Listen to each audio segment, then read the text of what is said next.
Capsicum masala curry ఎలా చేయాలో చూద్దాం.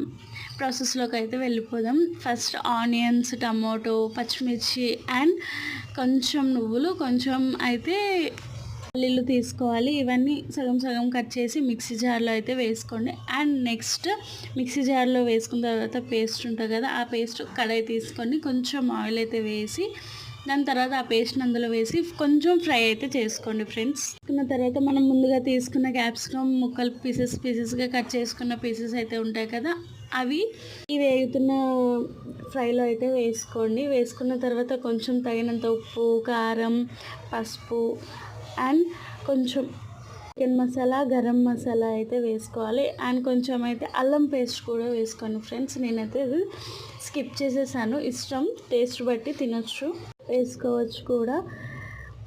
మసాలా గ్రేవీ కోసం అయితే కొంచెం చింతపండు అయితే వాటర్లో ఒక 10 మినిట్స్ బిఫోర్ అయితే నానబెట్టుకోవాలి. అలా నానబెట్టుకుంటే మనకైతే కొంచెం మంచిగా వస్తుంది వాటరు. అండ్ డీప్ ఫ్రై అయిన తర్వాత కర్రీ అనేది ఫ్రై అయిన తర్వాతనే మనం ఆ వాటర్ అనేది, చింతపండు వాటర్ అనేది మనం అందులో అయితే వేసుకుంటే టేస్ట్ అయితే చాలా బాగుంటుంది ఫ్రెండ్స్. అండ్ వేసిన తర్వాత కొంచెం టేస్ట్ అయితే చూసి ఉప్పు కారం తగినంత అయితే మనం తినే టేస్ట్ బట్టి అయితే వేసుకోవచ్చు.